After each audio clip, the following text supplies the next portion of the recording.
نحمدہ ونصلی ونسلم علی رسولہ الکریم اما بعد فاعوذ باللہ من الشیطان الرجیم بسم اللہ الرحمن الرحیم۔ انتہائی واجب الاحترام برادر عزیز پروفیسر جاوید صاحب اور سامعین محترم،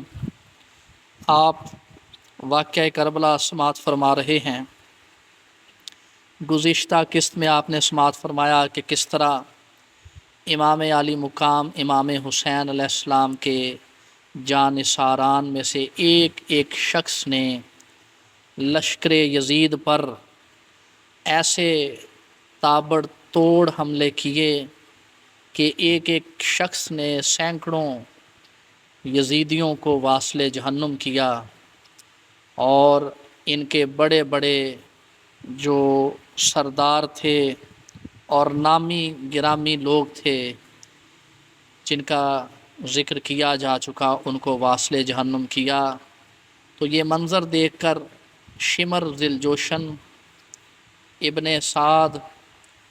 اور حسین بن نمیر اور اس طرح کے دیگر لوگوں نے اپنے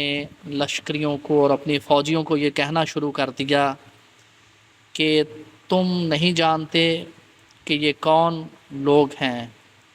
یہ جانثاران حسین ہیں، یہ جانثاران علی ہیں، تم ان سے ہرگز نہیں لڑ سکتے،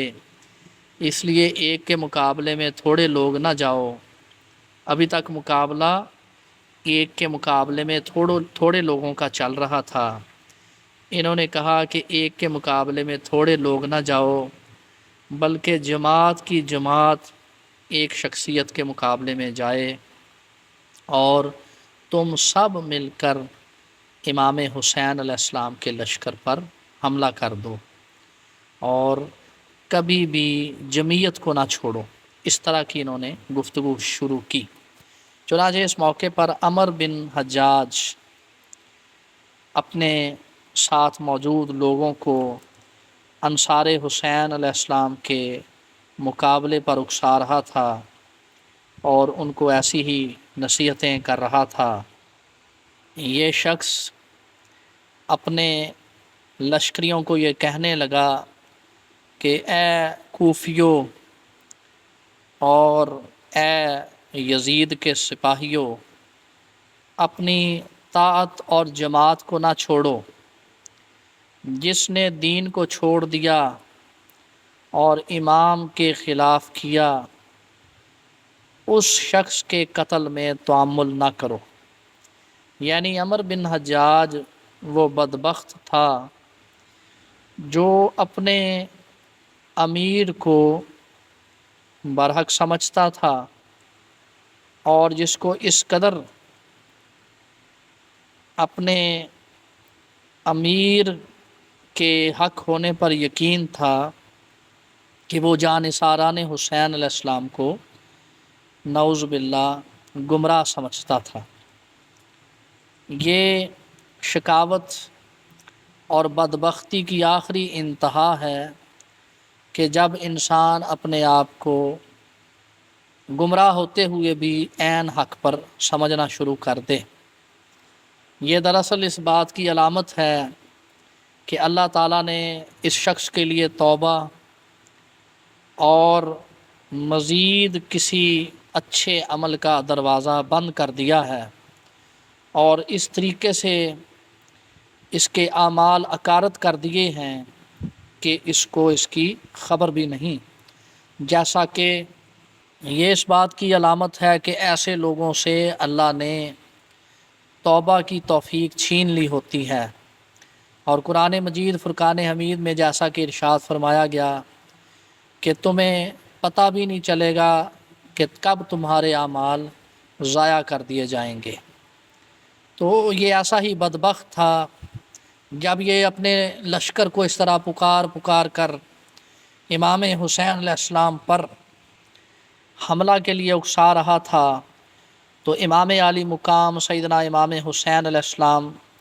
نے بھی اس کی آواز سنی، تو اس سے کہا اے عمر بن حجاج، کیا تو لوگوں کو میرے اور میرے جانثاروں کے قتل پر ابھارتا ہے؟ اور کیا ہم لوگوں نے دین کو چھوڑ دیا؟ اور کیا تم لوگ دین پر قائم ہو؟ واللہ، قبض روح کے بعد تمہارے سامنے تمہارے افعال اور اعمال منکشف ہو جائیں گے۔ گویا امام عالی مقام سیدنا امام حسین علیہ السلام نے ارشاد فرمایا کہ تمہاری شقاوت اور بدبختی تم پر اس قدر غالب آ چکی ہے کہ جیتے جی تم پر کبھی بھی حقیقت حال منکشف نہ ہوگی۔ ہاں، مرنے کے بعد تمہیں ضرور اندازہ ہو جائے گا کہ تم اپنے آپ کو جو حق پر سمجھ رہے تھے کس قدر گمراہ ہو، اور جن کے قتل پر تم لوگوں کو آمادہ کر رہے ہو وہی دین متین کے رکھوالے ہیں اور دین کو میدان کربلا میں سنبھالا دے رہے ہیں۔ آپ نے فرمایا تمہیں عنقریب مرنے کے بعد یہ پتہ چل جائے گا کہ کس نے دین کو چھوڑ دیا اور کون دوزخ کا سزاوار ہے۔ آپ نے یہ گفتگو کی ہی تھی کہ عمر بن حجاج جو کہ پسر سعد کے میمنہ پر مقرر تھا، اس نے وہاں سے بہت سارے فوجیوں کو لیا اور دریائے فرات کی طرف سے امام عالی مقام سیدنا امام حسین علیہ السلام کے لشکر پر یک بارگی ہزاروں فوجیوں کے ساتھ حملہ کر دیا۔ طبری کے مطابق یہ جنگ ایک ساتھ یعنی 1 گھنٹہ تک جاری رہی۔ اس یک بارگی کے شدید حملہ میں انصار حسین میں سے حضرت مسلم بن اوسجہ رضی اللہ تعالیٰ عنہ اسدی سب سے پہلے زخمی ہو کر جب زمین پر تشریف لائے تو ابن حجاج ملعون گرد چھٹنے کے بعد جب اس کو یہ پتہ چلا کہ مسلم بن اوسجہ شدید زخمی ہیں اور حسین علیہ السلام کے پاس ہیں، تو اس شخص نے پکار کر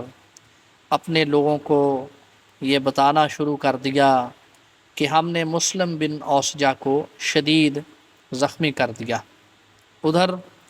حضرت مسلم بن اوسجہ رضی اللہ تعالی عنہ جب زخموں سے چور تھے اور آپ میں کچھ جان باقی تھی تو آپ امام عالی مقام سیدنا امام حسین علیہ السلام کے قدموں کے اور قریب ہو گئے۔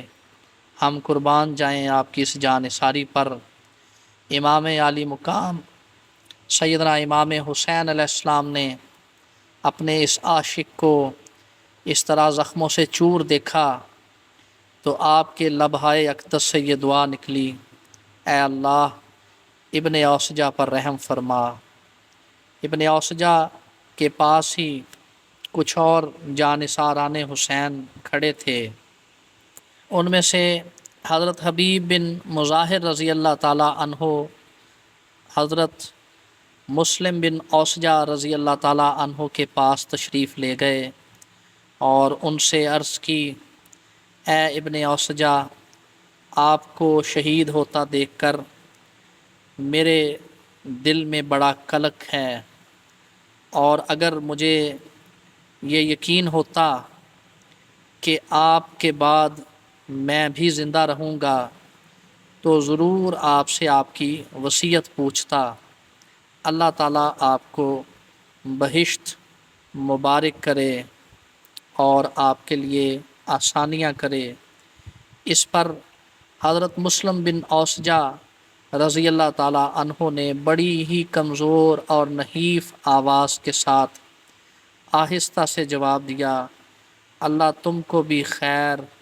اور خوبی عطا کرے، اور سنو میری یہ وصیت ہے، میں جانتا ہوں کہ اب میری جان لبوں پر ہے، میں تمہیں یہ وصیت کرتا ہوں کہ امام حسین علیہ السلام پر اپنی جان وار دینا اور امام حسین علیہ السلام کی آخری دم تک نصرت اور مدد کرنا، اور ان کے دشمنوں سے لڑنا۔ حضرت مسلم بن اوسجہ رضی اللہ تعالیٰ عنہ نے، اللہ تعالیٰ آپ کے درجات بلند کرے، آپ کو رسول اللہ صلی اللہ علیہ وآلہ وسلم کے ساتھ ملائے، اپنی آخری ہچکیوں میں امام عالی مقام سیدنا امام حسین علیہ السلام کی طرف ہاتھ کا اشارہ کرتے ہوئے حضرت حبیب بن مظاہر سے کہا، میری آپ کو یہ وصیت ہے کہ اپنی جان امام عالی مقام پر قربان کر دینا۔ سامعین محترم، یہ کہہ کر آپ کی روح قفس امصری سے پرواز کر گئی اور فردوس بری کو چلی گئی، جہاں آب کوثر آپ کا منتظر تھا، جہاں امام الانبیاء آپ کے منتظر تھے، اور جہاں بہشت کی ازلی، ابدی اور سرمدی نعمتیں آپ کے لیے تیار تھیں۔ اس موقع پر جب کہ آپ الوداع کہہ رہے تھے، حضرت حبیب بن مظاہر رضی اللہ تعالیٰ عنہ نے عرض کی، واللہ میں ایسا ہی کروں گا۔ جیسے ہی آپ کی شہادت ہوئی، دوسری طرف بدبخت عمر بن حجاج وہ بھی اپنے فوجیوں کے ساتھ یہ منظر دیکھ رہا تھا۔ اس نے جیسے ہی آپ کو شہید ہوتا دیکھا، اس نے غل مچانا شروع کر دیا کہ ہم نے جانثاران حسین میں سے مسلم بن اوسجہ کو شہید کر دیا۔ اور یہ غل مچاتا ہوا جب وہ اپنے لوگوں میں پہنچا تو اس موقع پر، جیسا کہ گزشتہ قسط میں نے عرض کیا کہ اللہ تعالیٰ کی دشمنان اہل بیت پر لعنت کرنے کی بڑی عجیب و غریب سنت جاریہ ہے کہ یہ لوگ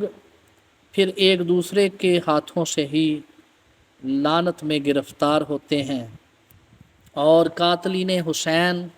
اور قاتلین جانثاران حسین ہی ایک دوسرے کو لعنت ملامت حتیٰ کہ میدان کربلا ہی میں کر رہے تھے۔ یزید نے تو بعد میں لعنت کی ابن زیاد پر اور دیگر ملعونوں پر، اور یزید نے تو بعد میں ماتم کیا، یہ عین جنگ کے دوران میدان کربلا میں ہی ایک دوسرے کو لعنت کر رہے تھے، اور جو شخص بھی کسی جانثار حسین کو شہید کرتا تھا تو دیگر لوگ اسی پر لعنت کرتے تھے۔ یہ اللہ تعالیٰ کا ان لوگوں پر عذاب اور دنیا میں رسوائی ڈالنے کا بڑا عجیب و غریب اور حکمتوں بھرا طریقہ تھا۔ چنانچہ عمر بن حجاج جب اسی طرح سے چیخو پکار اور واہ ویلا کرتا ہوا اپنے لشکریوں میں پہنچا تو شبس بن ربی جو اہم کمانڈروں میں سے تھا، اور ابن سعد، شمر، اس جیسے لوگوں کے ہم پلہ سمجھا جاتا تھا، شبس بن ربی نے اپنے لوگوں سے اور اس سے کہا، تمہیں موت آئے، تم نے اپنے ہی عزیزوں کو قتل کرنا شروع کر دیا، اور کہنے لگا کہ تم لوگ کتنے بدبخت ہو، تم نے ایسے شخص کو قتل کر دیا جو کہ بہت ہی بڑا مجاہد تھا۔ آذربائیجان کی جنگ میں نے مسلم بن اوسجہ کو جنگ کرتے دیکھا، یہ سب سے پہلے کافروں پر حملہ آور ہوئے تھے، اور انہوں نے ایک ہی جست میں 6 کافروں کو واصل جہنم کر دیا تھا، جبکہ دیگر سوار ابھی ان کے پیچھے آ رہے تھے۔ تو میں نے ایسا بہادر اور ایسا عظیم کمانڈر اپنی زندگی میں کبھی نہیں دیکھا، اور تم کتنے بدبخت اور بد نصیب ہو، ایسے شخص کو قتل کرنے پر خوشیاں منا رہے ہو۔ سامعین محترم، شبس بن ربی بھی لشکر یزید میں شامل تھا، اور یہ بھی اہم عہدیداروں میں سے تھا، لیکن کس قدر حیران کن معاملہ ہے کہ حضرت مسلم بن اوسجہ رضی اللہ تعالیٰ عنہ کی شہادت کی خبر پر اس نے ان کے قاتلوں پر عین جنگ کے دوران اور میدان کربلا میں ہی لعنت کی۔